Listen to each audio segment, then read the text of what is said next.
Steno peeps, Jen back with a new dictation. I am missing doing current events, so today we are actually going to do a literary based around one of the new documentaries on Netflix around the Amy Bradley story. If you have not watched this documentary, it is actually really, really interesting, really fascinating, and it's kind of an open book to this day. So this might be a spoiler alert, but there is no particular speed for this literary, and set your speed controller to your desired speed. Let's dig in. It was supposed to be a celebration, a week-long Caribbean cruise aboard the Rhapsody of the Seas, a floating palace bound for paradise.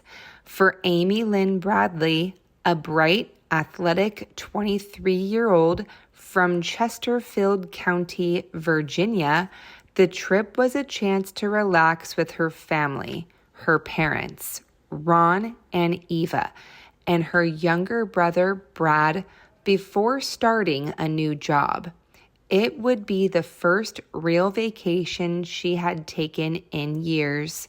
None of them could have imagined how drastically their lives were about to change. The ship set sail from San Juan, Puerto Rico, on March 21st, 1998.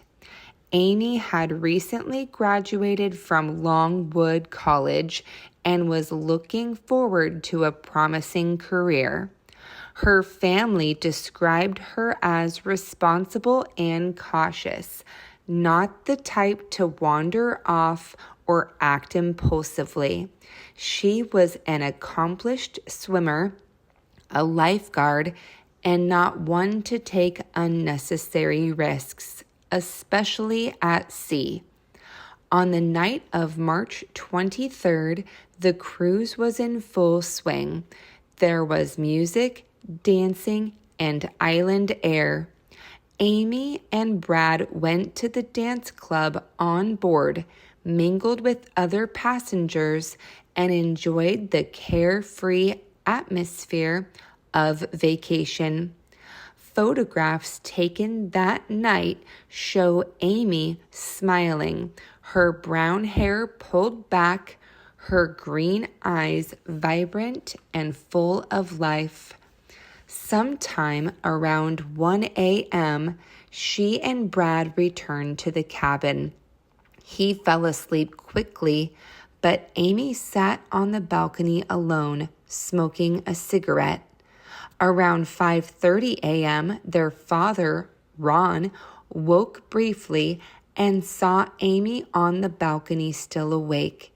He closed his eyes again, but when he got up for good around 6 a.m., Amy was gone. Her shoes were still in the room, her cigarettes and lighter too, but Amy herself vanished. No note, no sound, no splash, no trace. The ship was already docking in Curaçao. Within minutes, the Bradleys reported her missing.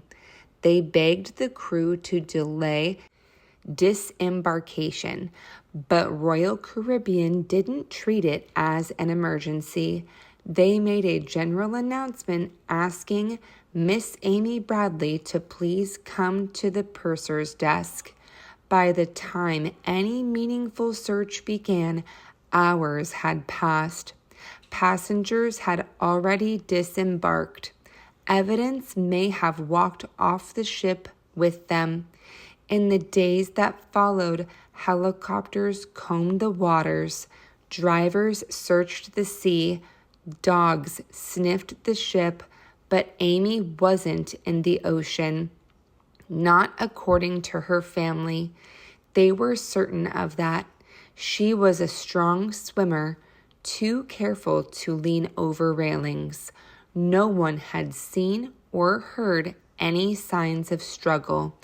And most importantly, there were sightings.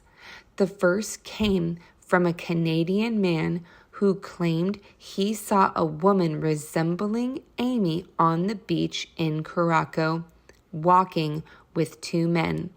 He said she looked nervous, like she was trying to signal for help. Other tourists later reported seeing her in a brothel on the island, then being pulled away when she gave her name. Over the years, other accounts surfaced, fragments of hope and fear. In 1999, a member of the Navy claimed he encountered a woman in a Caribbean brothel who said, "My name is Amy Bradley and I need help." But the man, fearing for his safety, didn't report it until months later. Okay, there's definitely more to this story, and I could go on, but I wanted to keep it at 5 minutes. It ended up being about 5 minutes, 12 seconds, so it's a little over, but definitely a one that is worthy of watching, and you can write to the whole documentary while you watch it. So if you like this dictation, you can listen to it again, and I will be sure to catch you on the next one.